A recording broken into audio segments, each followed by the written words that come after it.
pelota y ya está en marcha Guaraní Sudamérica en Dos Bocas. Va a atacar el área. Miguel y el centro. ¿Dónde está Ferfer? Atropella a Ferfer.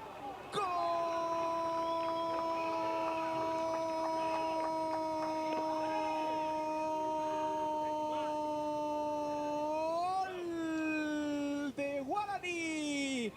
Fernando Fabián Fernández recuperó la pelota. Miguel Benítez atacó el área, cruzó la pelota y se mete el goleador donde tiene que estar, en el área chica. Anticipa y de primera sobre 4 minutos de partido. Guaraní se pone arriba en el marcador. Se rompe el 0 en Dos Bocas sobre arco norte hacia Eusebio Ayala. Allí apunta el indio. Guaraní gana 1-0. Qué buen centro de Miguel. Buena definición de Ferfer. Ahora Portillo anticipa, remata Portillo, ojo con esta acción, viene el remate de Valdés, de zurda, rebate bajo, seco, por abajo, se salva Guaraní, se lamenta Valdés, estaba el empate para Sol. Poco estructurado el ataque de Sol de América, pero con sorpresa.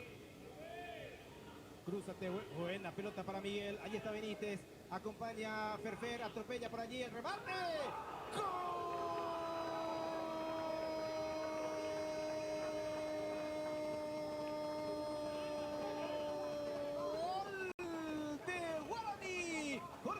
Valdés Chamorro, otro centro de Benítez, esta vez no le buscó a Ferfer, el pase fue al segundo poste y allí atropella el número 18 de primera, cayéndose. Te escucho. Para vos, tío Fidencio, en paz de casa.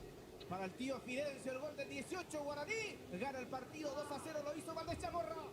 Avanza Guaraní con Josué, corre Ferfer, allí está Ferfer, ojo con Ferfer, arrojándose al piso el jugador de Sudamérica, defiende, allí está Josué, le va a pegar Josué, le pegó, cerca del poste, se salva Sudamérica, Guaraní cerquita del tercero, primero Ferfer, después Colman. Toca como quiere, cuando quiere, Guaraní cuando se lo propone. Corre Daniel, va a atacar el área, viene el centro, pelota para Ferfer, Ferfer cabeceó, arriba y afuera, se salva Sudamérica, qué buen centro de Villalba. Acompaña a Colman Ferfer, ahí está Colman. Ojo, si Guaraní hace bien esta acción, liquida el pleito. Colman buscó el arco, Colman pasó cerca al remate. Todos quieren marcar su golcito, señor Fede Pérez. Sí, y ya no hay tanta sociedad ofensiva en Guaraní. Viene el centro, pelota que se cierra, se desvía, palo, travesaño, Nildo quiere el rebote, va saliendo Quinteros.